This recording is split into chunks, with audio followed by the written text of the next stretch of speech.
असा तरी 10-15 मिनिटं फक्त प्रहारा भेटतो. शिवाय त्यांनी वयस्कर माणसांना सांगितलं, तुम्ही आता जुने माणसं आहे, तुम्हाला खुर्चीवर बसून पारायण करायला किंवा याला खुर्ची ठेवायला जागा नाही, तुम्ही घरी सेवा करा. मनमाडच्या केंद्रात पण तेच, म्हणजे दोन्ही ठिकाणचं मी ऐकलं का बाबा सेवा करायला जागाच नाही, बसायलाच जागा नाही केंद्रामध्ये. अजून आपल्याकडे तशी परिस्थिती नाहीये ग्रामीण भागात तरी.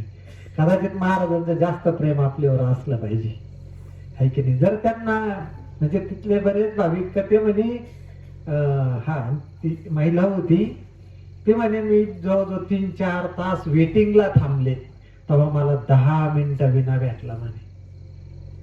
मग म्हटलं आम्हाला 3 तास भाऊ आमच्याकडे प्रहार आहे, सोडायला नाही आला तर 4 तास.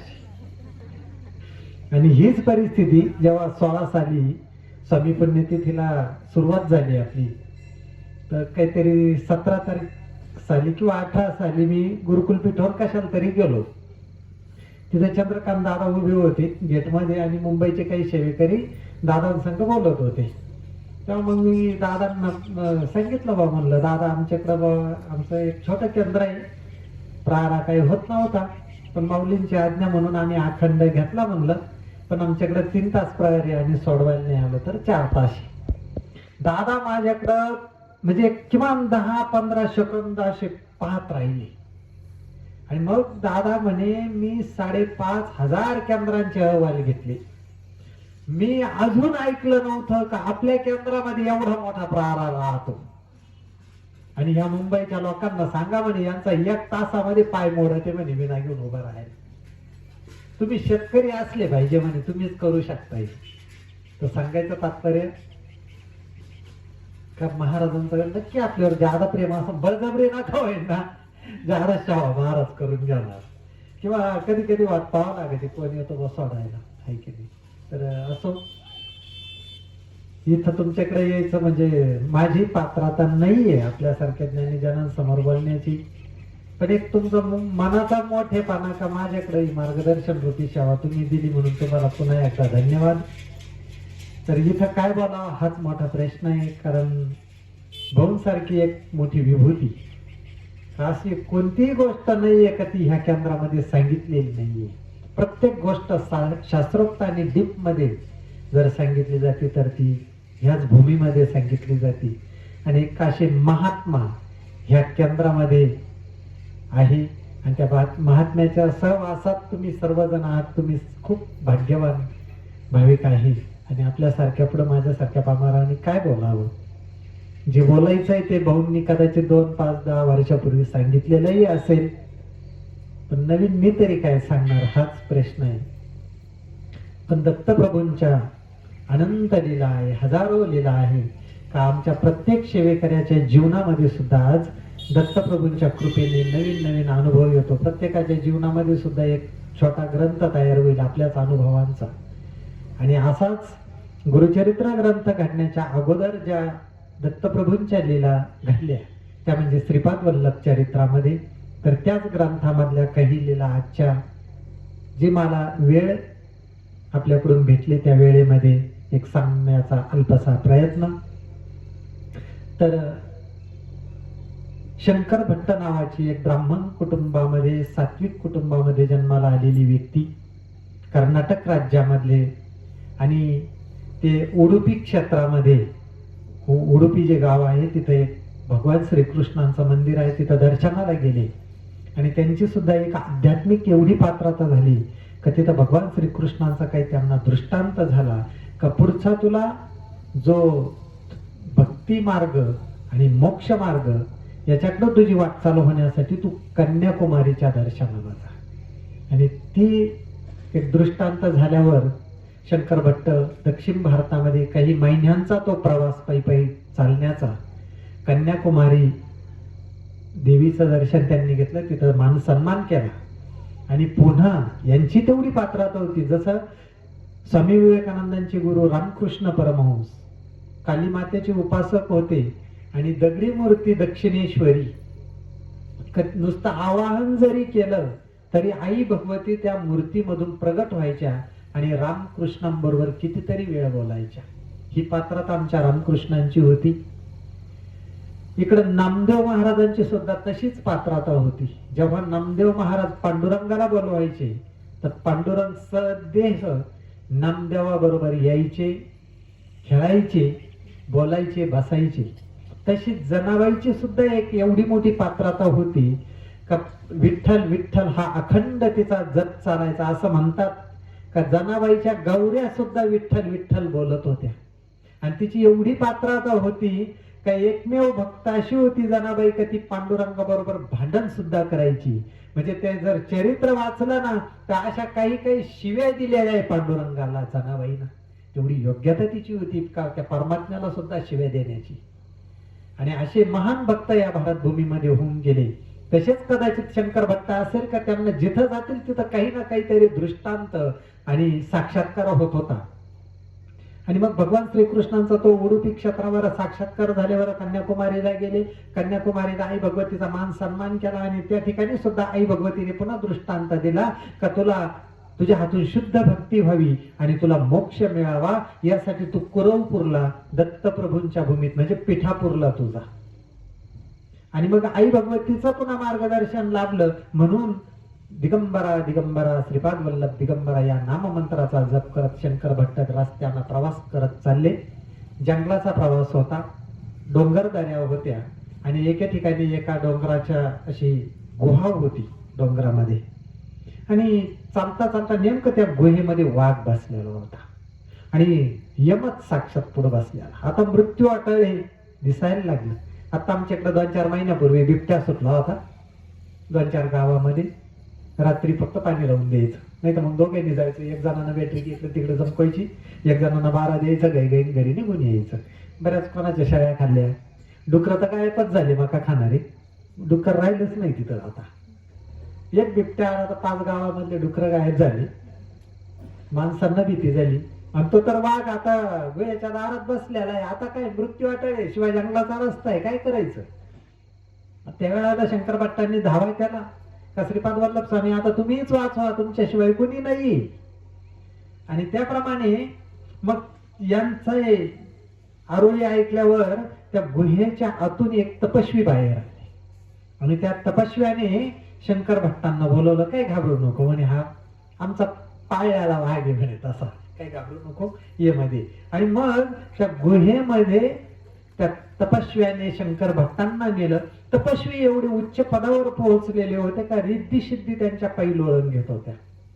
आणि मग त्या तपस्व्याने एक संकल्प शक्तीने अग्नी प्रज्वलित केला. संकल्पानेच हविद्रव्य तयार केलं आणि शंकर भट्टांना दिलं. एक वाटी त्यांनी घेतली आणि त्या तयार केलेल्या अग्नीमध्ये दोघांनी हवन पण केलं. एक थोडा वेळ हवन झालं आणि हवन झाल्यानंतर त्या तपस्व्याने एक आशीर्वाद दिला का श्रीपाद श्रीवल्लभ दर्शन प्राप्तिरस्तु. शंकर भट्टांना आशीर्वाद दिला का तुला आता श्रीपाद वल्लभ स्वामींच्या दर्शनाचा योग येणार आहे. आणि मग त्या तपस्व्यांना शंकर भट्टांनी प्रश्न विचारला, का म्हणे शेवटी साक्षात्कारी पुरुष होते, ह्या वाघाचा काय प्रश्न. म्हणजे मग तो वाघ आहे ना ओंकाराचा जप करायचा आणि अधून मधून म्हणायचा श्रीपाद राजम शरणम प्रपद्ये, वाघ म्हणायचा. मग शंकर भट्ट म्हणे ह्या वाघाचं याला वाचकच काय आली बा. मग त्या तपस्व्याने त्या वाघाचा मागील जन्म सांगितला. म्हणजे हा मागील जन्मामध्ये एक मल्ल होता, पैलवान होता, वाघाबरोबर कुस्ती खेळायचा आणि वाघावर विजय मिळवायचा एवढी शक्ती याच्यामध्ये होती. आणि कितीतरी वाघ असे पिंजऱ्यामध्ये कोंडून ठेवले आणि त्या वाघांना अशी शिक्षा करायचा, हा त्यांना छळवायचा. आयुष्य याच्यातच गेलं त्याचं. आणि मग आयुष्यभर त्या वाघांना छळवायचा, आयुष्यभर वाघांचं चिंतन झालं म्हणून याला पुढचा जन्म कोणता भेटला, वाघाचा भेटला. पण नेमकं तो आहे ना आपल्या आश्रमाच्या सान्निध्यात आला आणि त्याच्यामुळं त्याला मागील जन्म आठवतो. आता कमी काय केलं बा, मनुष्य जन्म मिळाला पण मी दुरुपयोग केला. परंतु तो चांगल्या सहवासात राहिल्यामुळे तो आता वाघाच्या योनीत असताना सुद्धा ओंकाराचा जप करतो. कारण त्याला माहिती का आता आपल्याला ह्यो जप केला तर पुन्हा मनुष्य जन्म भेटेल आणि मगच आपल्याला मुक्ती भेटेल. आणि त्यालाही माहिती आहे का आता दत्तप्रभूंचा जो आविष्कार आहे तो म्हणजे श्रीपाद वल्लभ, हे नुकताच त्यांचा जन्म झालेला आहे आणि तेच आता मला मोक्ष गती देऊ शकते. म्हणून तो श्रीपाद राजम शरणम प्रपद्ये म्हणतो. आणि मग एक तर शंकर भट्टांना निघायचं तर त्या वाघाचा मृत्यू होतो आणि त्या वाघामधून एक दिव्य पुरुष, त्याचा आत्मा निघून जातो, त्याला सद्गती लगेच भेटून जाते. मग शंकर भट्ट त्या तपस्व्यांचं दर्शन घेऊन पुढचा प्रवास करतात. पुढे मदुराई मीनाक्षी देवीच्या मंदिरात ते येतात. आई भगवतीचा आणि भगवान शिवांचं तिथं दर्शन घेऊन आशीर्वाद घेतात आणि पुढचा प्रवास ते करायला निघतात. पुन्हा पुढचा जंगलाचा प्रवास होता. पोटासाठी एकतर ते 5 घर भिक्षा मागायचे किंवा जिथं काही भेटेल फळ जर भेटले तर ते घ्यायचे. आणि त्या जंगलाच्या रस्त्यामध्ये काही त्यांना फळं सापडले, ते फळं हातामध्ये घेऊन ते चालले. नेमकं रस्त्यानं चालताना त्या जंगलामध्ये काही कावळे मागे लागले त्यांचे, आणि ते एवढे कावळे मागे लागले, किती हकललं तरी ते परत यायचे आणि डोक्याला चोचा मारायचे. पूर्ण रक्तभंबाळ डोकं त्यांचं झालं आणि एवढं म्हणजे पूर्ण त्यांच्या अशा जटा वाढलेल्या होत्या, दाढी वाढलेली होती, रक्तभंबाळ सगळं डोकं झालं. पुढे आले तर एक झाड होतं, त्या झाडाजवळ बरेच साप बसलेले होते मोठमोठे, आणि त्याच्यातले काही साप हे विष ओकत होते. त्यातल्या एका सापाने यांना दंश केला आणि त्या दंशामध्ये मग शंकर भट्ट तिथं बेशुद्ध पडले. यांच्या तोंडामधून फेस यायला लागला. तेवढ्यात रस्त्यामध्ये एक रजक म्हणजे एक धोबी त्याच्या गाढवावर धुतलेले कपडे पाठीवर ठेवून रस्त्यानं चालला होता. त्याने पाहिलं की कोणीतरी वाट सरू आहे, हा पण चांगला माणूस असला पाहिजे आणि याच्या तोंडामधून फेस चालू, याला सर्पदंश झाला पाहिजे असला पाहिजे. मग त्या रजकने त्याचे कपडे बाजूला ठेवले आणि ह्या शंकर भट्टांना त्या गाढवावर असं झोपून एका वैद्याकडे नेलं. त्या वैद्याने यांना काही औषध उपचार केला आणि तो उपचार केल्यावर 1-2 दिवसांनी हे थोडेसे शुद्धीवर आले. आणि शुद्धीवर आल्यावर एक वल्लभदास नावाच्या एका चांभार कुटुंबामध्ये, चांभार समाजाचा वल्लभदास नावाचा जो माणूस होता त्याच्या घरी यांचा मुक्काम होता. आणि मग त्या वल्लभदासाने शंकर भट्टांना सांगितलं की जे कावळे होते ना म्हणे, कावळे आणि साप, हे मागील जन्मामध्ये यांनी दत्त महाराजांची निंदा केलेली म्हणे, आणि दत्तप्रभूंची निंदा केल्यामुळं हे मनुष्य होते, पण मनुष्य जन्मात त्यांनी दत्तप्रभूंची निंदा केली म्हणून यांना कावळे आणि सापाचा जन्म मिळाला. तुम्ही दत्तप्रभूंचे भक्त असल्यामुळं यांनी तुम्हाला चोच मारली किंवा तुम्हाला जखमा केल्या, तुमचं रक्त त्या पक्ष्यांना आणि सापाला लागल्यामुळे आता त्यांना गती भेटली म्हणे, सद्गती भेटली म्हणे. त्यांची ही शाप जो जन्म त्यांना मिळाला होता त्याच्यातून आता यांना सद्गती भेटली. आणि मग पुन्हा पुढच्या प्रवासाला हे निघाले तर पुढं विचित्रपूर नावाचं एक गाव लागलं. आणि त्या विचित्रपुरा गावचे जे राजे होते त्या राजाला एकुलता एक मुलगा होता, परंतु त्याला बोलता येत नव्हतं, तो मुका होता. आणि त्या गावामध्ये थांबल्यावर शंकर भट्टांना थोडीशी दया आली का एवढा मोठा राजा आहे, एवढ्या मोठ्या राज्याचा उद्याचा भावी राजा आहे हा, वारस आहे, आणि याला बोलता येत नाही. थोडीशी दया आली यांना का ह्या मुलाला बोलता यावं गुरु एक भगवंताच्या कृपेने. आणि मग शंकर भट्टांनी त्या राजाच्या मुलाला मुख्याची भाषा पण येत होती आणि मग यांना पण ती भाषा येत होती. तर खानाखोना करून त्या मुलाला परमेश्वर प्राप्ती कशी करता येईल आणि भगवंताचं चिंतन नाम कसं घेता येईल हे काही खानाखोनांनी त्या मुलाला सांगितलं. आणि हे पुढच्या प्रवासाला निघले. पुढे गेल्यानंतर त्याच गावामध्ये भिक्षा मागण्यासाठी एक ब्राह्मणाच्या घरी गेले. माधव नावाचे ते ब्राह्मण होते, ते बाहेर गेले होते कुठंतरी आणि त्यांची पत्नी घरामध्ये होती. तर जेव्हा भिक्षेसाठी आरुळी मारली तेव्हा त्या माधव ब्राह्मणाची पत्नी आलडावालडा करून बाहेर आली आणि तिचं कधी पण डोकं फिरायचं, लगेच ती घरामधले मडके गाडगे फोडायला लागली. तिचा स्वभाव पण विचित्र होता गावाच्या नावाप्रमाणे. आणि कधी कधी नवरा बायकोचं भांडण झालं तर घरामधले सगळे मडके ती फोडून टाकायची. आणि शंकर भट्टांनी भिक्षा मागितल्यावर सुद्धा तिनं तेच केलं, सगळा राग त्या मडक्या गाडग्यांवर काढला, सगळा तिचा संसारच तिनं उद्ध्वस्त केला आणि अशी अकराळ विक्राळ काही पण बोलायला लागली. तेवढ्यात ते माधव नावाचे जे ब्राह्मण होते ते घरी आले. आणि मग शंकर भट्टांना वाटलं वा मी भिक्षा मागायला लागलो तर काय प्रकार झाला. मग माधवने सांगितलं की माझ्या पत्नीचा स्वभाव आहे म्हणे असा, तो काही बदलू शकत नाही. कोणी नवीन माणूस आला का असा आलडावालडा करायची सवय, मला तर दररोजच म्हणे, माझं विचारूच नका. एकदा आमच्या केंद्रामध्ये काय झालं, एक सासूरवाशीन आली 2-3 वखत केंद्रातून आपली पुस्तकं दिली. दरवेळेस सासूबाई विहिरीत टाकून द्यायची. पुन्हा केंद्रातून मी द्यायचो, असं 3दा झालं. हे झालं, चला ठीक आहे बाबा, बऱ्याच सासूरवासनी येत्या, त्यांचा काय घरगुती त्रास. पण एक सद्गृहस्थ असे आले, सगळं आवरलीवर आली केंद्रातलं बाबा, केंद्रात कोणीच नाही राहणार अशा वेळेला. एकटेच आले. अहो म्हणे मा प्रश्न लय गंभीर आहे. म्हणलं काय हो? अहो म्हणे मला बायकोनच घरातून काढून दिलं. म्हणजे मी पहिल्यांदा ऐकलं असं कोरोना काळाच्या अगोदर. त्या माणसालाच प्रश्न माहिती काय येतो, ज्याचा त्याचा प्रश्न ज्याची त्याला माहिती, काय काय त्रास होतो ज्याची त्याला माहिती. तसं त्या माधवचा प्रकार होता. आणि मग तेवढ्यात झालं काय, माधवच्याच घरी शंकर भट असताना एक चमत्कार झाला. एक दिवसाचा काळ लोटला. काल राजाच्या राज्यामध्ये होते, त्या मुख्याची भाषा देऊन त्या मुलाला काहीतरी सांगितलं, आणि दुसऱ्या दिवशी त्या मुख्या मुलाला वाचा फुटली, त्याला बोलता यायला लागला. मग राजाला वाटलं, अरे काल जो माणूस आला ना, त्यानं काहीतरी माझ्या मुलाला सांगितलं, आणि बरोबर एक दिवसात त्याला वाचा आली. तो जो माणूस आहे त्याला काहीतरी मी बक्षीस दिलं पाहिजे. म्हणून राजाचे शिपाई शंकर भटाचा शोध घेत घेत येत होते, आणि ते माधवच्या घरी आले. मग त्यांनी सांगितलं का राजाच्या मुलाला वाचा फुटली, तुम्हाला राजा मोठं बक्षीस देणार आहे, आणि तुम्ही आमच्या बरोबर परत चला. मग शंकर भटाला वाटलं, चला ह्यो जो माधव आहे याला बी आपण बरोबर घेऊ. आणि माधव आणि शंकर भट्ट दोघ जण त्या राजाच्या राज्यामध्ये गेले. राजाला वाटलं हा मोठा पंडित आहे. मग राजाने काही प्रश्न विचारले. आपला जो रुद्र अध्यायाचा चमक विभाग आहे, एकाचमे, द्वितीयचमे, तृतीय, पंचमचमे, ते जे आहे ना, शेवटचा अनुवाक आहे माझ्या माहितीप्रमाणे, त्याचा अर्थ विचारला. त्याचा अर्थ सुद्धा शंकर भट्टांनी एक मार्मिक सांगितला का त्या राजाचं पूर्ण समाधान झालं.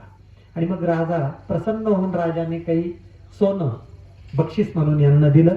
शंकर भटाला माहिती होतं आपल्याला काही संसार नाही, आपण महाराजांच्या दर्शनासाठी निघलो, हे सोनं नाणं संग ठेवून कुठं चोराची भीती ठेवण्यापेक्षा हे सोनं सगळं माधव ब्राह्मणाला दिलं. आणि दोघं जण माधवच्या घरी गेले. माधवने जेव्हा ते मिळालेलं सोनं त्याची विचित्र पत्नी जी होती तिला दाखवलं ना, तिची मती ठीक झाली. जी मूर्ख झाली होती ना, एवढं सोनं पाहून ती शहाणी झाली. त्याला मानसोपचाराची गरज राहिली नाही.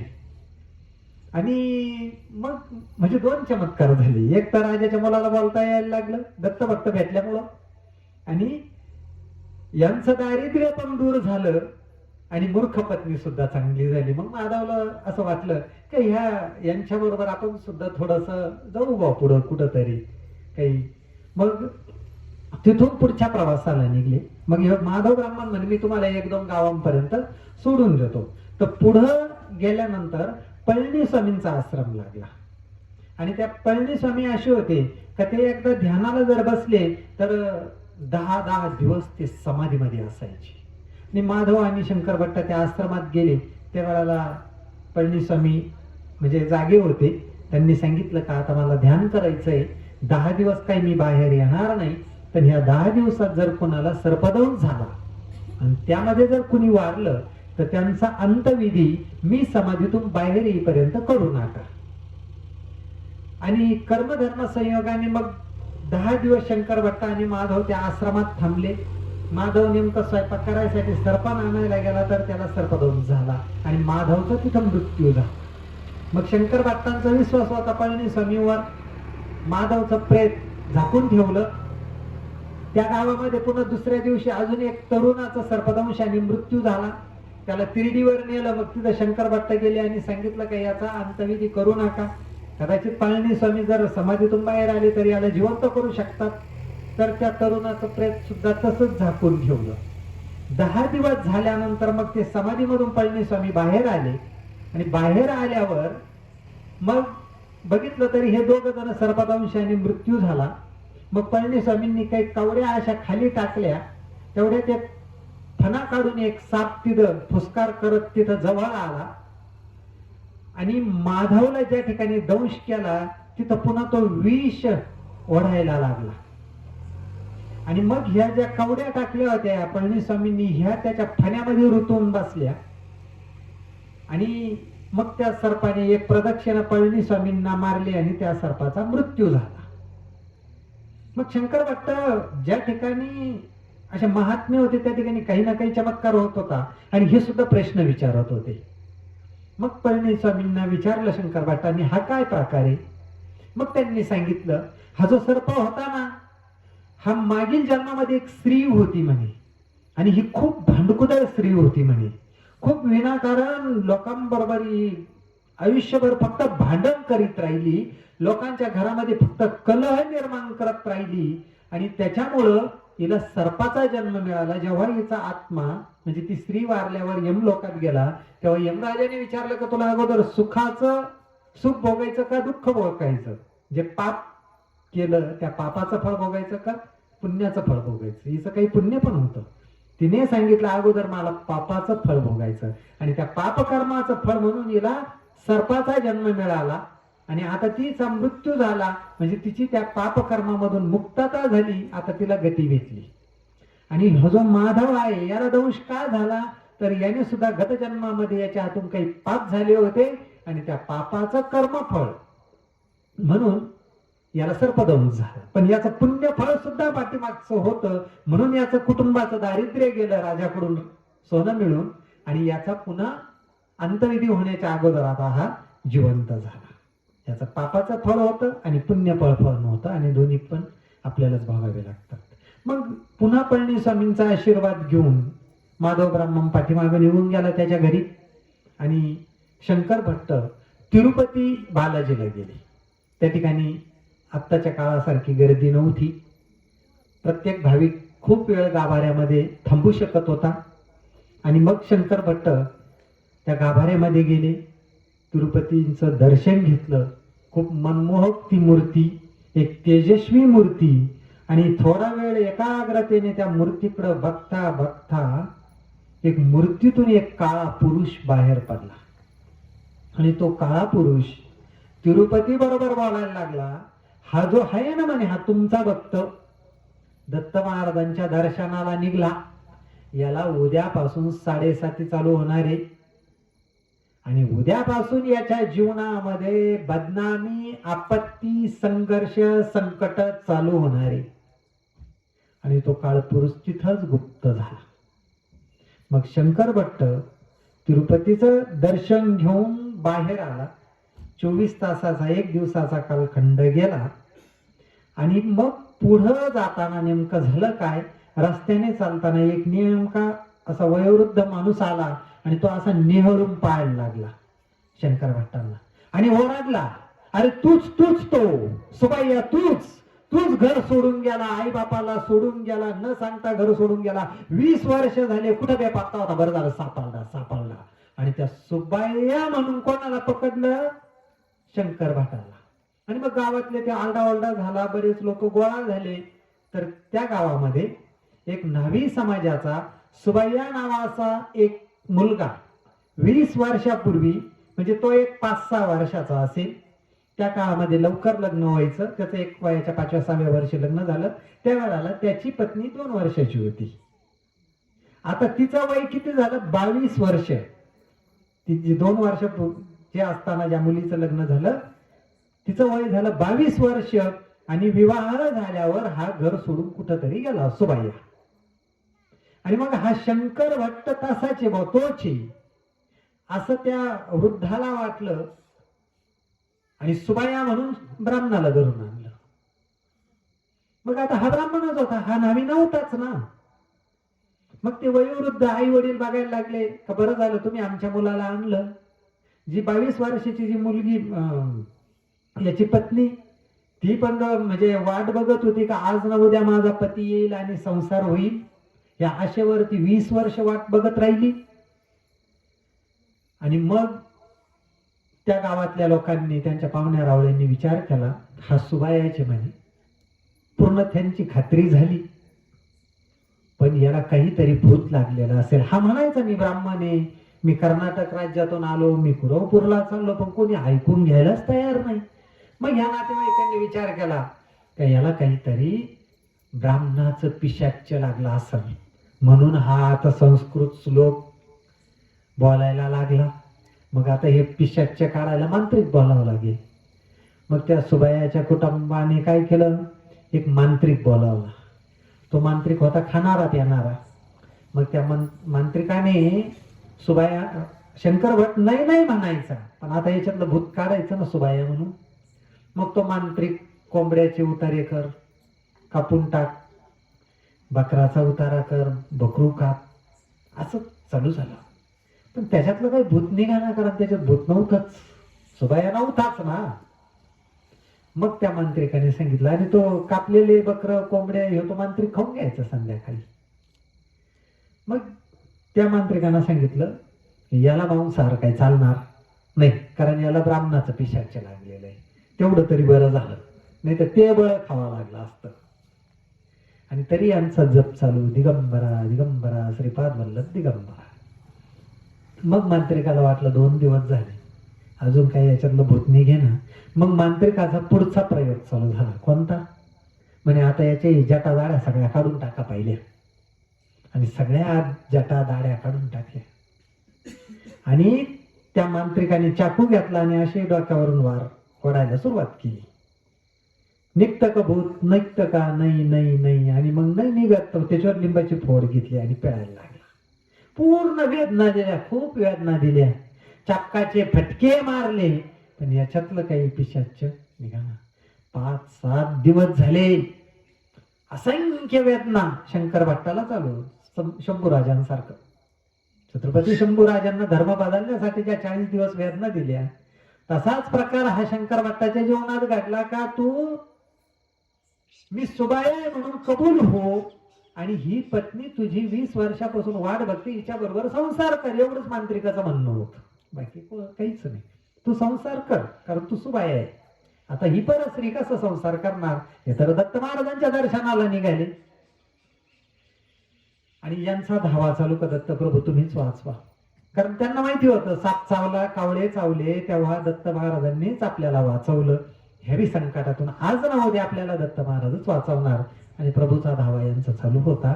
हा धावा चालू असताना त्या गावामध्ये कर्मधर्म संयोगाने एक ताडपत्री ज्योतिषी आले. आणि त्यांच्याकडे असं बरंच बाळ होतं. बाळ कोणतं?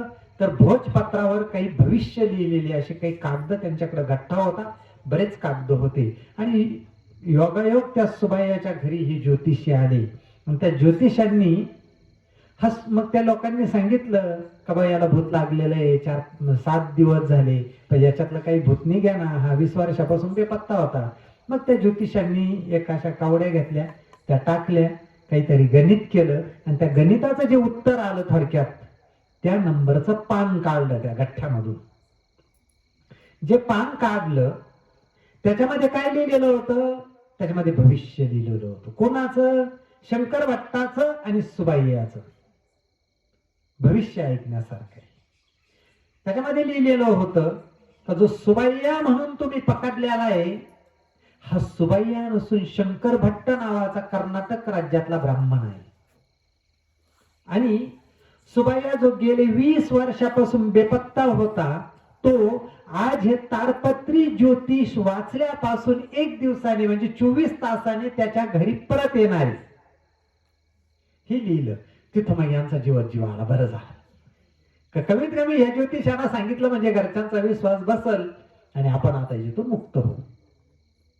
आणि मग त्या भविष्यामध्ये खाली लिहिलेलं होतं काही याला ही जी शिक्षा झाली गेल्या 7 दिवसापासून, ही कशामुळे झाली? मग त्यामध्ये मागील जन्म सांगितला. हा जो शंकर भट्ट आणि सुबाई जो बेपत्ता उद्या येणार आहे, हे मागील जन्मामध्ये दोघं जण मित्र होते. आणि हा जो शंकर भट्ट होता, दत्त मंदिरामध्ये शंकर भट्ट दररोज त्या मूर्तीची पूजा करायचा, मंदिर झाडून घ्यायचा. आणि सुबाया एक गावातला होता एक जण असाच, दोघं जणांना जुगार खेळण्याचा नाद होता. दोघं जण पत्ते खेळायचे दुपारा त्याच मंदिरात. सकाळी पूजा करायचा शंकर भट, आणि दुपारी दिवसभर काही काम नाही, तिथंच झोपायचं, तिथंच पत्ते खेळायचे. दररोज यांची जुगार चालू. एक दिवस प्रत्येक डाव हा शंकर भट जिंकायचा मागील जन्मात, आणि सुबाया हरायचा. सुबाया जवळचे पैसे संपले. मग शेवटचा डाव कशावर लावायचा? तर सुबायाने त्या डावावर स्वतःची पत्नी लावली. का जर मी हा डाव हरलो तर माझी पत्नी मी तुला देऊन टाकणार. ह्या बोलीवर तो शेवटचा डाव चालू झाला आणि त्या डावामध्ये शंकर भट्ट जिंकला. मग आता शंकर भट म्हणे दे तुझी बायको मला, ठरेल आपलं. तो काही द्यायला तयार होईना. त्यांची भांडणं झाली. ते भांडणं एवढे विकोपाला गेले का त्या गावच्या राजापर्यंत हे भांडण गेलं.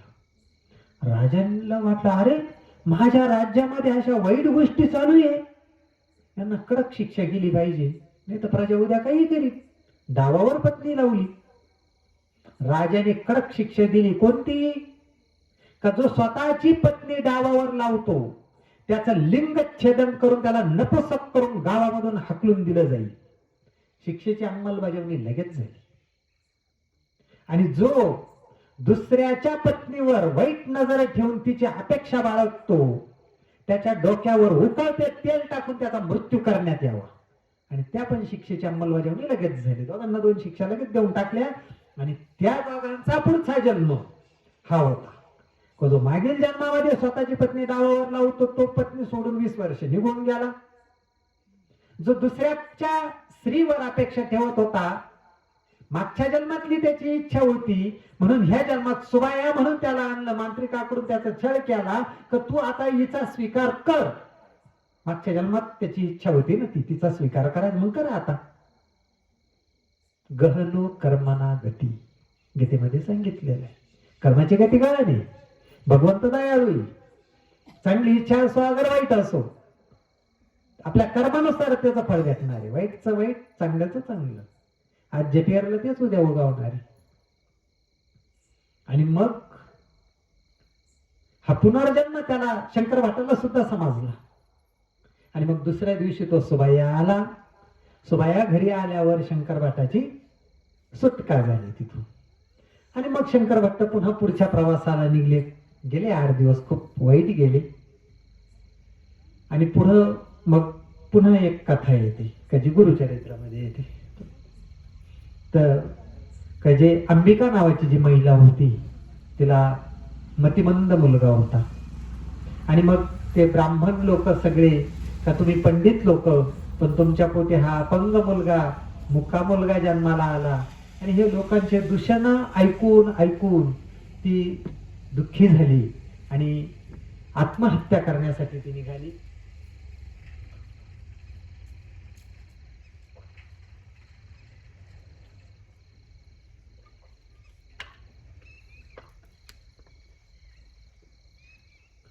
आणि तिचं पुण्य प्रबळ होतं म्हणून दत्त महाराज त्या ठिकाणी प्रगट झाले. आणि दत्त महाराजांनी तिला सांगितलं की आत्महत्या करणं खूप मोठं पाप आहे. मग तिने विचारलं का चांगली संतती जन्माला येण्यासाठी काय करावं.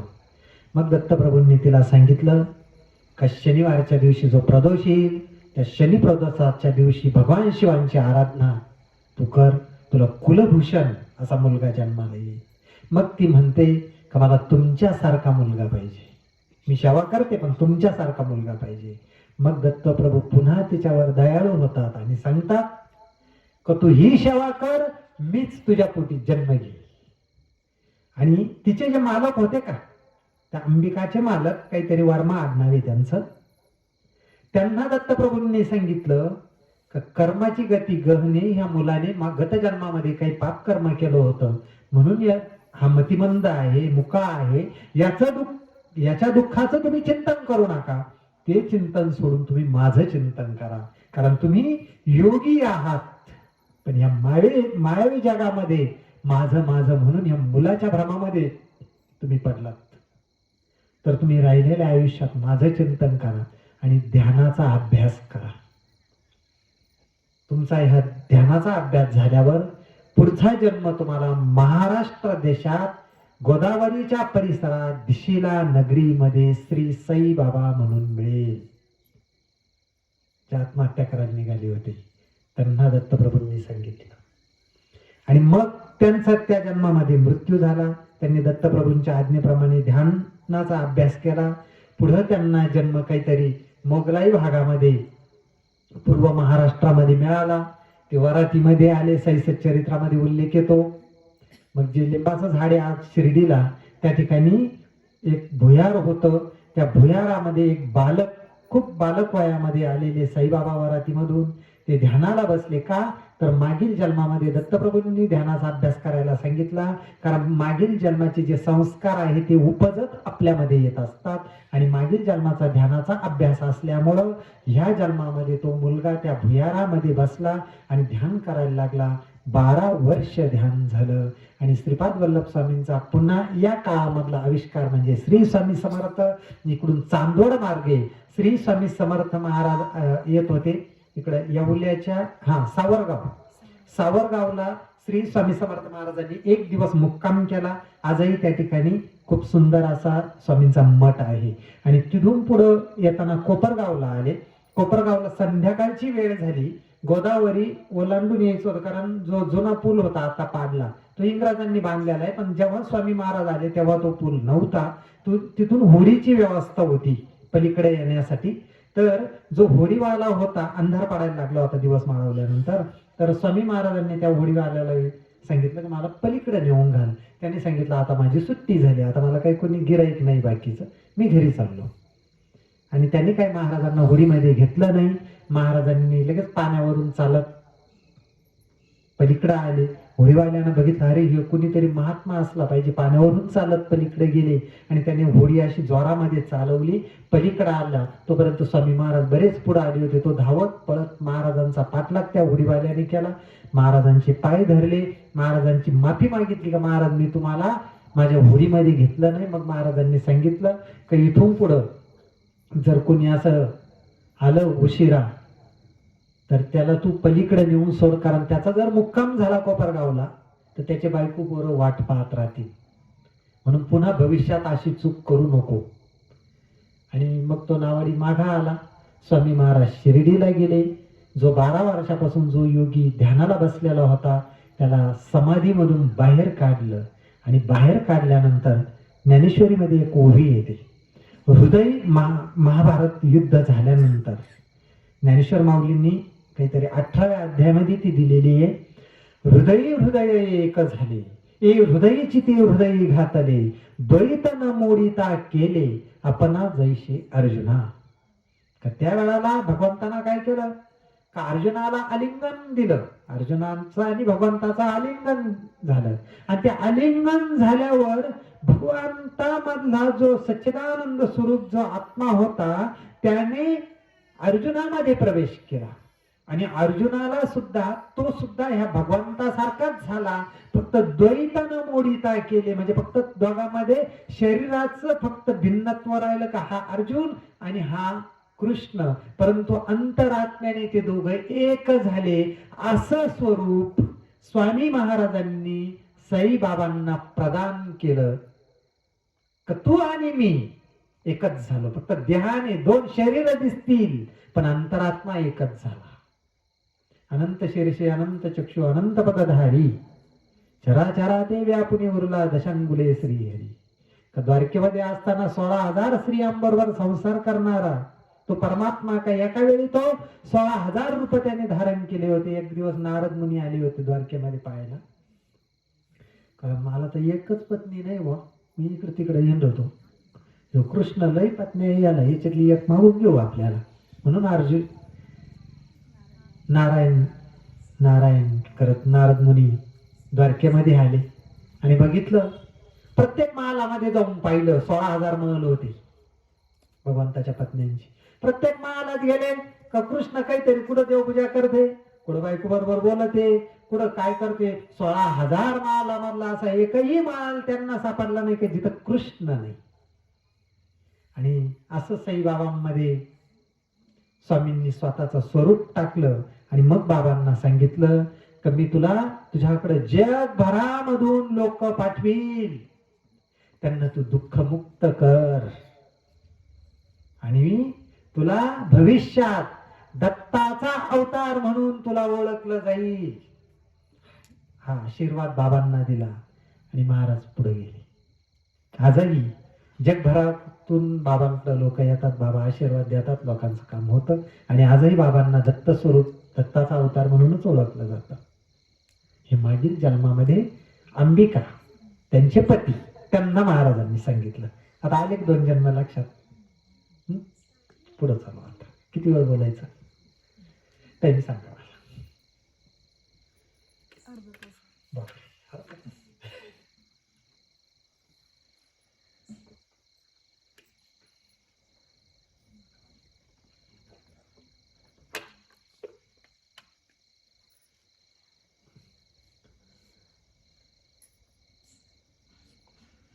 आणि मग ह्या अंबिकेचा पुढील जन्म दक्षिण भारतामध्ये जे आज पिठापूर आहे त्या भूमीमध्ये ब्राह्मण कुटुंबामध्ये बापन्ना आर्यलो ह्या सद्गृहस्थांच्या पोटी जन्म झाला. मागील जन्मामधले भगवान शिव दत्तप्रभूंचा जिच्या पाठीशी आशीर्वाद होता, अशा चांगल्या कुलभूषण कुटुंबामध्ये ती जन्माला आली. आणि त्या कुटुंबामध्ये सुद्धा जे बापांना आर्यलो होते हे भगवान शिवांची आराधना आणि दत्तप्रभूंची आराधना करणारेच होते सद्गृहस्थ. आणि त्यांच्याच पोटी ही मुलगी जन्माला आली.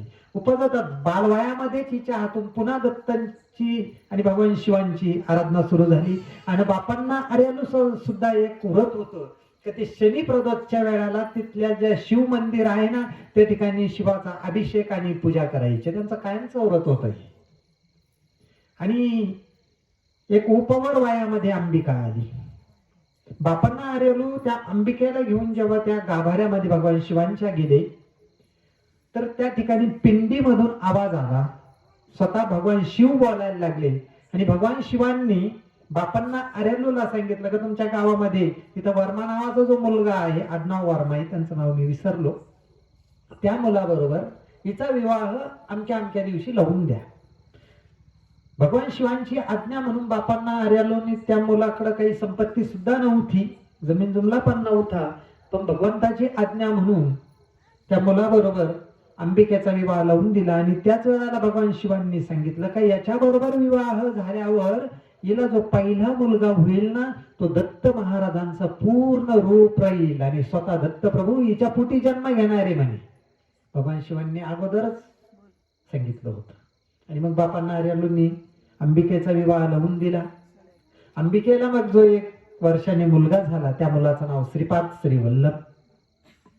आणि मग आता या श्रीपाद वल्लभ स्वामी बालवयामध्ये त्याच गावामध्ये मग सगळ्या गावाला आनंद झाला. काही बालवयामध्ये काही ना काहीतरी चमत्कार घडायचे. बोबड मुलगा बोलायचा पण वेदांचा अर्थ तो सांगायला लागला. गावामध्ये जर कोणाला काही समस्या असली तरी हे बालक लोक त्याच्याकडे यायचे आणि बालक बोबड बोलून त्याची समस्या निवारण करायची. खूप लोकांची गर्दी त्या गावामध्ये जमली, म्हणजे यायला लागली. आणि याच्यामध्ये मग कोणाचा नातू बा तर बापांना आर्यलोचं नातू. आणि मग बापांना आर्यलोची प्रसिद्धी वाढली. त्याच गावामध्ये नर सावधानी नावाचे दुसरे पंडित होते. मग त्यांना थोडस काय झालं, द्वेष वाढला. तर तो द्वेषापोटी मग ते ना बापांना आर्यलो आणि या श्रीपाद वल्लभ स्वामींची थोडी निंदा करायला लागली.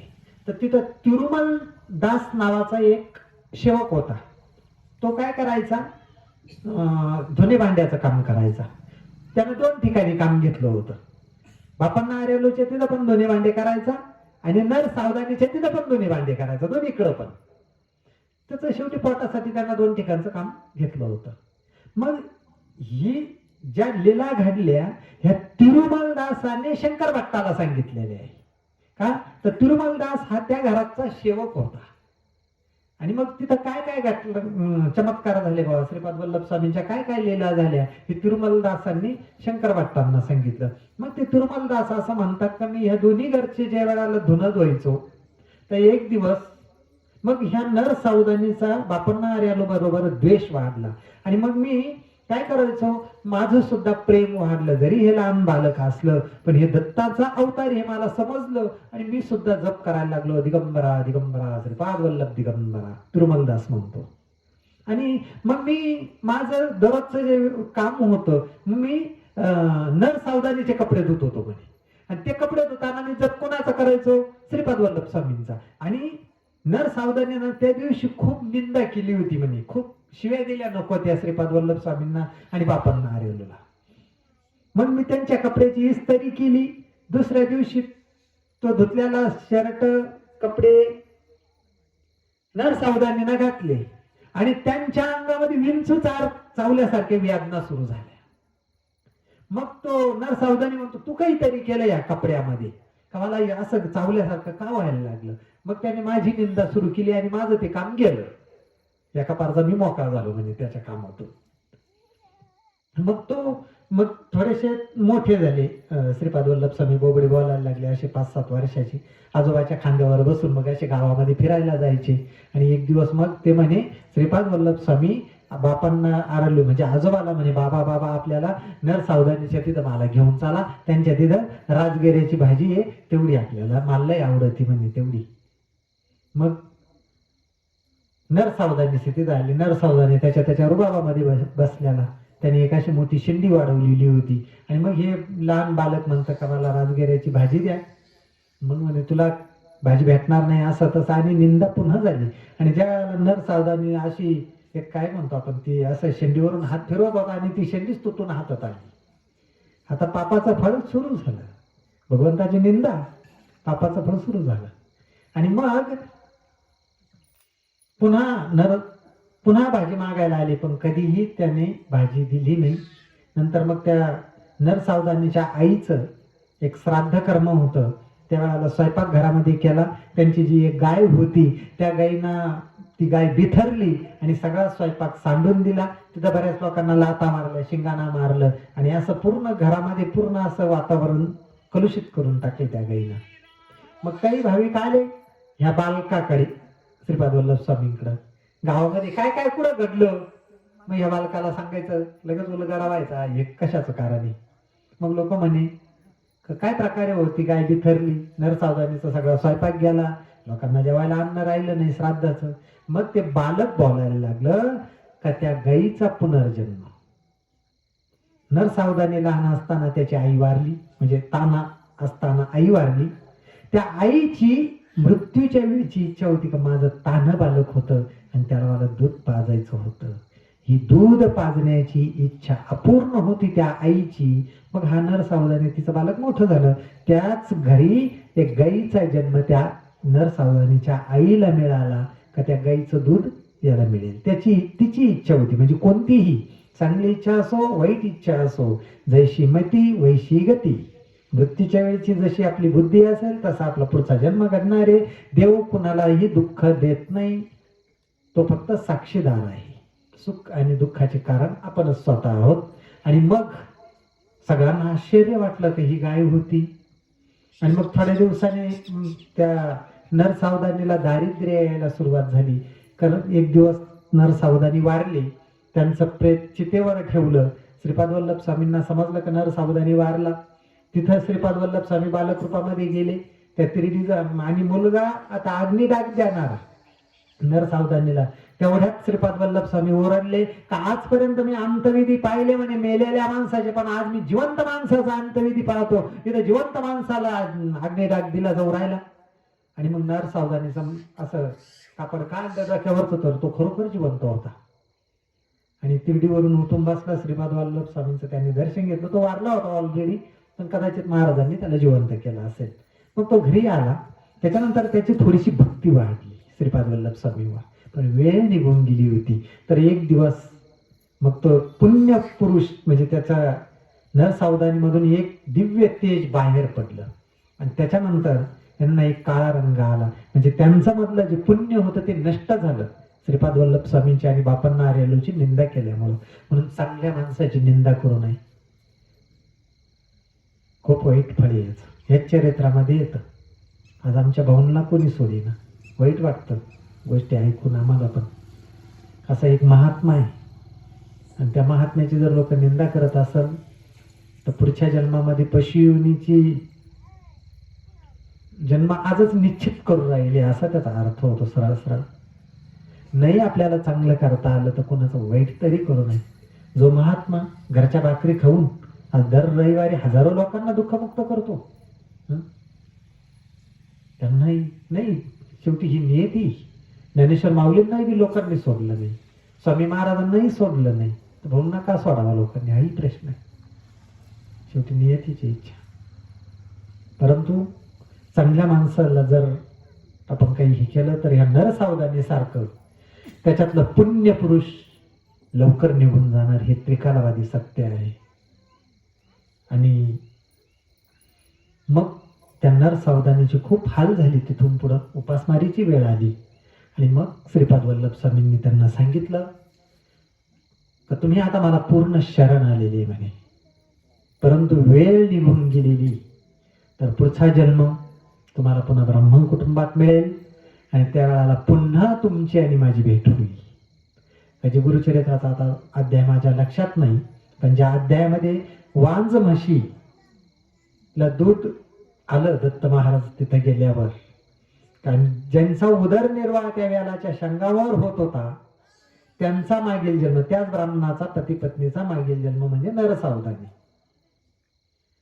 आणि मग तिथं दत्तप्रभू मागील जन्म श्रीपाद वल्लभांचा, पुढचा जन्म नरसिंह सरस्वती, आणि मग नरसिंह सरस्वती रूपामध्ये त्याच ब्राह्मणाकडे भिक्षा मागायला प्रभू येतात का तर मागच्या जन्माचा ऋणानुबंध होता.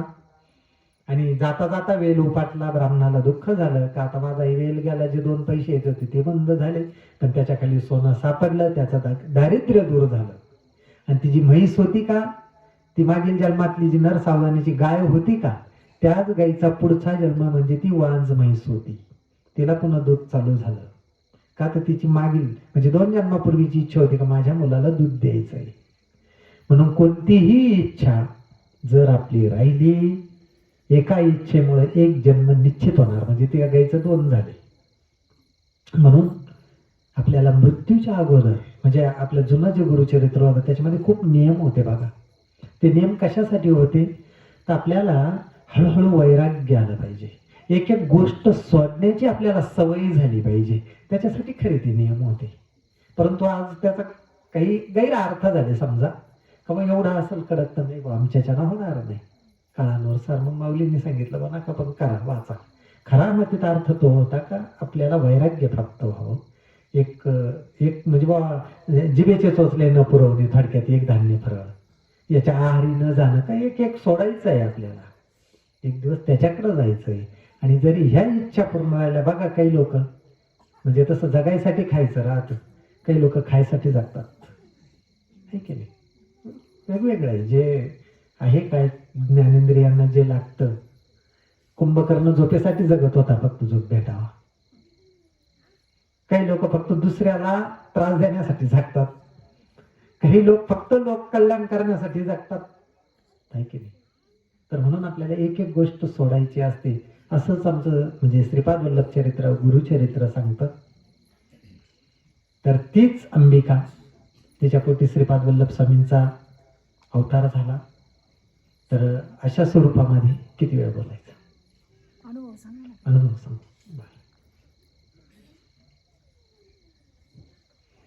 तर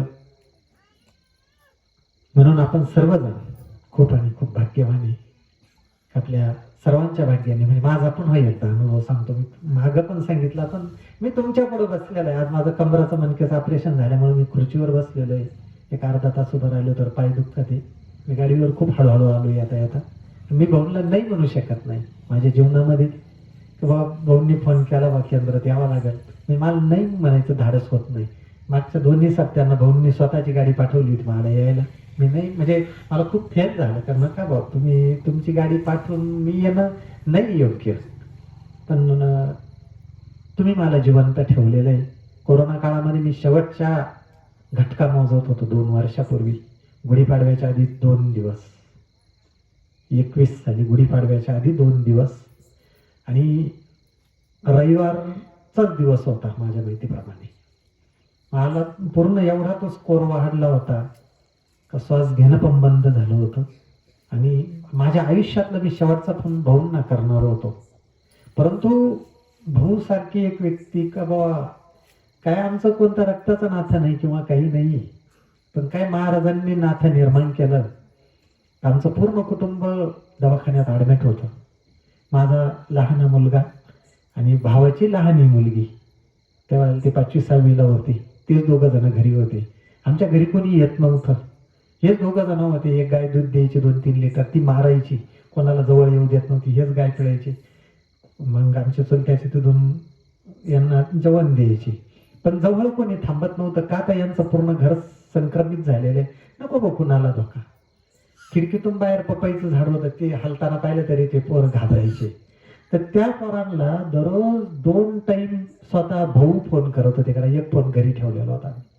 आणि भाऊ सांगायचे, कारण भाऊवर आमच्या पूर्ण कुटुंबाचा विश्वास आहे लहान्यापासून. आणि भाऊ सांगायचे का तुमचे नाना नानी काका काकू उद्या येतील, तुम्ही जप करा महाराजांचं, तुम्ही घाबरू नका. एवढा मोठा महापुरुष जेव्हा या बालकांना धीर देतो ना, तेव्हा त्यांचं दुःख सुद्धा दूर होतं आणि ते एकटेच वाटतात घरात. एवढ्या बालक आहेत. आणि रविवारचा दिवस होता. मला आयुष्यातला माझा शेवटचा फोन करायचा होता भाऊंना, का आता आपली शेवटचा फोन आहे. आवाज निघाला, परंतु भाऊंना जाणीव काहीतरी झाली आणि भाऊंनी इथं संकल्प सोडला. त्यावेळेला त्याच्यावर 2 दिवसांना असा लॉकडाऊन पडला का मोटरसायकलवर डबल शीट बंद केलं होतं. त्याच्या आदल्या दिवसाचा हा प्रसंग, म्हणजे आपल्या केंद्रामध्ये 200-300 लोक आरतीला होते. आणि एवढ्या लोकांनी माझ्यासाठी कितीतरी माळी महाराजांचा आणि महामृत्युंजयचा जप तुम्ही केलेला आहे, म्हणून मी तुमच्या पुढे बसलेलो आहे. हे तुमचं ऋण मी तर नाही विसरणार जोपर्यंत जिवंत आहे तोपर्यंत. आणि मग सोमवारी मला दुपारी 12-1 वाजेच्या दरम्यान भाऊंचा फोन आला. भाऊंना म्हणलं मला काल फोन करायचा होता पण नाही करता आला. भाऊ म्हणे मला माहिती होतं, पण तुम्हाला महाराज एवढ्या लवकर जाऊ देणार नाही, तुमच्याकडून अजून काही काम करून घ्यायचं बाकी आहे. काय माहित नाही काय काम करायचंय मला, भाऊंलाच माहिती असेल. तर असो, तुम्ही तुमच्यामुळे मी जिवंत आहे. तुम्ही सर्वांनी माझ्यासाठी वेळ दिलेला आहे आणि हे तुमचं ऋण सदैव माझ्या बरोबर आहे. त्यानंतर बरेच केंद्रामध्ये सुद्धा सारखे कुणाला ना कुणाला अनुभव येऊ राहिले महाराजांच्या कृपेने. एक केंद्रामध्ये एक 10-11 वाजेच्या दरम्यान म्हणजे सगळं आवरलं असं, आणि 1-2 जण बापले का आले. ते म्हणे का आम्हाला एक सेवा घ्यायची होती. म्हणलं काय? म्हणजे शेजाऱ्याच्या वावरावर स्टे लावायचा आहे म्हणे. म्हणलं का बरं? म्हणे त्यानं 5-6 वर्षापूर्वी सांगितलं तर आमची जमीन आहे म्हणे, आम्ही 50,000ला 1 एकर विकली म्हणे, आणि त्यानं त्यावेळेस सांगितलं होतं की मला जर विकायची असेल तर मी तुम्हालाच विकीन म्हणजे 2 लाखाला, आणि तो काही देईना, म्हणून स्टे लावायचा आहे. म्हणलं मग आज बाजार भाव काय चालू आहे? आता 20-25 लाख रुपये आमच्याकडे चालू आहे. मग म्हणे त्यानं सांगितलं होतं 2 लाखच देऊ. म्हणलं 2 लाखात आता मोटरसायकल येईना, बुलेटला 2 लाखापेक्षा जादा लागू राहिले काहीतरी, आहे की नाही? स्टे नाही, स्टे लावायसाठी आणि वाईट दुसऱ्याचा होण्यासाठी कार्यक्रम नाही. तुम्ही बाजार भावाप्रमाणे त्यांचे 20-25 लाख रुपये द्या, ते तुम्हाला जमीन देतील. कार्यक्रम करायची सुद्धा तुम्हाला गरज नाही. म्हणून केंद्रामधून प्रत्येकाचं चांगलं व्हावा याच्यासाठी सेवा दिली जाते. आणि जो जे वांछित होते राहू माऊलींनी जे पसायदान मागितलं त्यासाठीच हे केंद्र गुरुमाऊलींनी उभं केलेलं आहे. गुरुमाऊलींचा एक अनुभव सांगतो. हा पुनर्जन्माच्याच आपण सगळ्या घटना सांगितल्या. एक वय 50-55 वयाची एक व्यक्ती, तर त्यांना जन्म झाल्यापासून पूर्ण असा त्वचा रोग, सगळ्या जखमा असा पू यायचा, वाचका यायचा.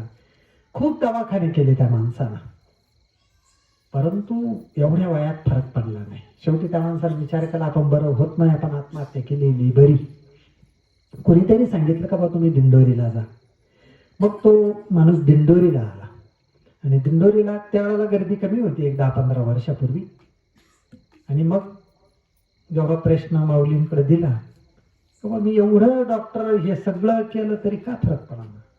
त्यावेळेला गुरु माऊलींनी त्याचा मागील जन्म सांगितला. काय माहितीये? त्याला सांगितलं की तू मागील जन्मामध्ये एका संन्याशाच्या आश्रमामध्ये तू शिष्य म्हणून होता, आणि तो तपस्वी जो होता ना, अशा सणावाराला, दिवाळी दसरा अशा सणावाराला आसपास वरून लोक यायचे, असे शेकडो लोक दर्शनाला यायचे, आणि तो महात्मा कुटीमध्ये बसलेला असायचा आणि अशी बारी लागायची दर्शनाला. मग एखादा श्रीमंत माणूस आला का तू जवळचा होता, त्यांच्या तू जवळचा होता, तू वशेला लावायचा. काय माहितीये का, एखादा श्रीमंत माणूस आला त्यानं थोडे पैसे दिले का तू मागच्या दाराने डायरेक्ट दर्शन द्यायचं, निघून जायचे. आता मी मोठ्या मंदिरामध्ये आहे आज अशा गोष्टी चालू. आणि मग एक दिवस तू पकडल्या गेला, तुझ्या गुरुना तुला पाहिलं का हा पैसे घेऊन दर्शन देतो, म्हणजे चांगल्या ठिकाणी राहून सुद्धा पैशाचा मोह, आणि तिनं पैसे कमावतो. आणि त्या गुरुजींनी तुला शाप दिला का तुला कुष्ठरोग होईल, आणि मग तुला माहिती होतं का माझ्या गुरूंचा शब्द खरा ठरतो. मग तू माफी मागायला लागला का नाही हो मी चुकलो, मी भविष्यात पण असे पैसे घेणार नाही तुमच्या दारामध्ये, पण मला माफ करा. त्यांनी सांगितलं मी दिलेला शाप तर खरा ठरणार आहे, पण तो आता माफी मागितली ना तर पुढच्या जन्मामध्ये दिंडोरीला तू जाशील आणि दिंडोरीला गुरुमाऊली राहतील. गुरुमाऊली ज्या वेळेला तुझा हा प्रश्न बघतील त्यावेळेला तुझा कुष्ठरोग बरा होईल, असं त्या महात्म्याने मागील जन्मात सांगितलं. हे माऊलींनी मग त्याला सांगितलं, त्याच्यानंतर तो बरा झाला. सांगायचं तात्पर्य, आज माऊलींसारखे भाऊंसारखे एक महात्मे आपल्याला भेटलेले, त्या ज्यांना त्रिकाल ज्ञान आहे, की जे मागील जन्म आपला बघू शकतात, पुढचा जन्म आपला बघू शकतात.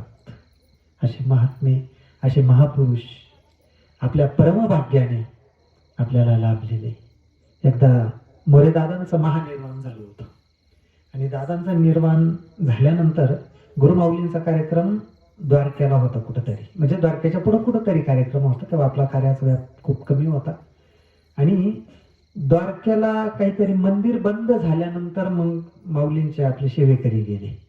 मग तिथं जे सेवेकरी होते त्यांना इच्छा होती बा भगवंताचं दर्शन व्हावा, पण आता मंदिर बंद झालं. मग माऊलींनी त्यांना सांगितलं, चला म्हणे आपण मेन गेट पुढे जाऊ आणि भगवंताची जी उच्च कोटीची जी सेवा आहे ते म्हणजे स्त्री सुक्त आणि पुरुष सुक्त याची आपण 16 वेळा साखळी पद्धतीने आवर्तन घेऊ. आणि मग ते माऊलींचं आपले सगळे सेवेकरी तिथं बाहेर बसले. मध्यरात्रीची वेळ आणि 16 वेळा आवर्तन झाली.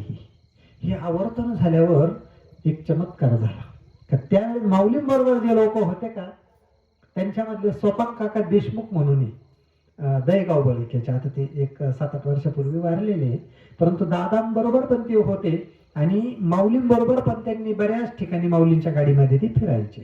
तेव्हा त्यांनी सांगितलेली ही गोष्ट आहे. तर मुख्य दरवाजा उघडला त्या बंद मंदिराचा द्वारकेचा आणि एक बालवयामधला एक बालक असा घाई आला आणि त्याने माऊलींच्या गळ्यात असा वर टाचा करून एक शाल टाकली, हात जोडले आणि तो मुलगा परत गेला. तर हे आमच्या सेवेकऱ्यांनी सुद्धा बघितलं का स्वतः भगवान श्रीकृष्ण परमात्म्याला सुद्धा माऊलींकडे यावं लागतं. जे मंदिर बांधे चोखा मेळासारखं पुन्हा त्या परमात्म्याला माऊलींकडे यावं लागतं. तर म्हणून असे माऊली आपल्याला लाभलेले आणि त्या माऊलींची एवढं मोठं तप असेल, माऊलींचं, दादांचं, पिठले महाराजांचं, का शहरी भागामध्ये हजारो लोक सेवेमध्ये. मी मोशी केंद्राचा एक व्हिडिओ पाहिला दुपारा, हजारो लोक त्या केंद्रामध्ये, हजारो. आरतीचा व्हिडिओ मी पाहिला, असं जसा मोठा मेळावा एक काय, एवढी आरतीला लोक उभी आणि एवढी आरती सुंदर चालू होती ना. काय त्या दादांचं तप असेल, पिठले महाराजांचं तप असेल, त्यांच्या तपश्चर्याच्या बळावर आज हजारो लोक आमच्या दत्तप्रभूंच्या भक्तीला लागले आणि हे त्यांच्या तपाचं फळ आहे. असं मी एक व्हिडिओ पाहिला होता आपल्या कारवाडीचा, ह्याच रस्त्याने मोरे दादा चालले होते आणि दादांनी इकडं हात करून सांगितलं होतं का भविष्यात आपल्या इथं खूप मोठं केंद्र होणार आहे. विधिलिखित होतं हे, पण दादांची पण भविष्यवाणी होती आणि हे पण विधिलिखित होतं का हे केंद्र कोण उभं करणार आहे किंवा कोण पाहणार, हे पण विधिलिखित होतं. तर असो, मला जो वेळ दिला त्याबद्दल मी पुन्हा आपले धन्यवाद मानतो. जे चांगलं होतं ते माऊलींचं, महाराजांचं होतं. जर काही चुकलं असेल तर ते माझं अज्ञान होतं. झालेली सेवा स्वामींच्या चरणी रुजू करून माझे 2 शब्द थांबवतो. श्री स्वामी समर्थ.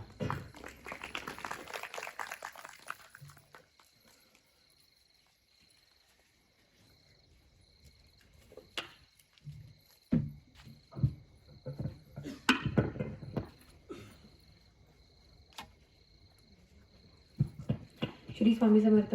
धन्यवाद किशोर भाऊ, तुम्ही अतिशय कमी वेळात खूप जास्त मौल्यवान मार्गदर्शन केलं. दरवेळेस किशोर भाऊ आपल्याला नेहमी स्वामी चरित्रावरती मार्गदर्शन करत असतात, पण श्रीपाद